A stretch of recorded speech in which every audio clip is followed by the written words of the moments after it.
আপনারা জানেন যে সারা দেশে লোকসভার সাধারণ নির্বাচন হচ্ছে এবং আমাদের প্রিয় প্রধানমন্ত্রী নরেন্দ্র ভাই দামোদর দাস মোদীর নেতৃত্বে গত 10 বছর 2014 থেকে সারা দেশে যে উন্নয়নের যজ্ঞ চলছে তার সঙ্গে আমরা ত্রিপুরা এই প্রান্তিক রাজ্য আমরাও সামিল হয়েছি।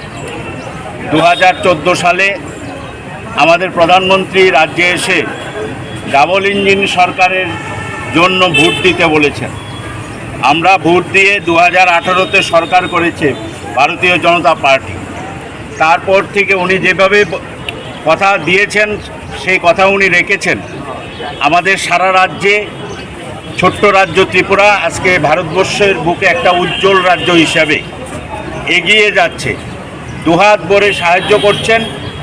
আমাদের রাজ্যে আজকের দিনে 10টি জাতীয় সড়কের কাজ চলছে, যেখানে একটা জরাজীর্ণ জাতীয় সড়ক ছিল।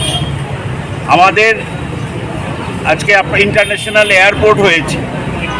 আপনারা দেখছেন আগরতলা থেকে আখাউড়া রেল সংযোগ অল্প কয়েকদিনের মধ্যে শুরু হতে চলছে।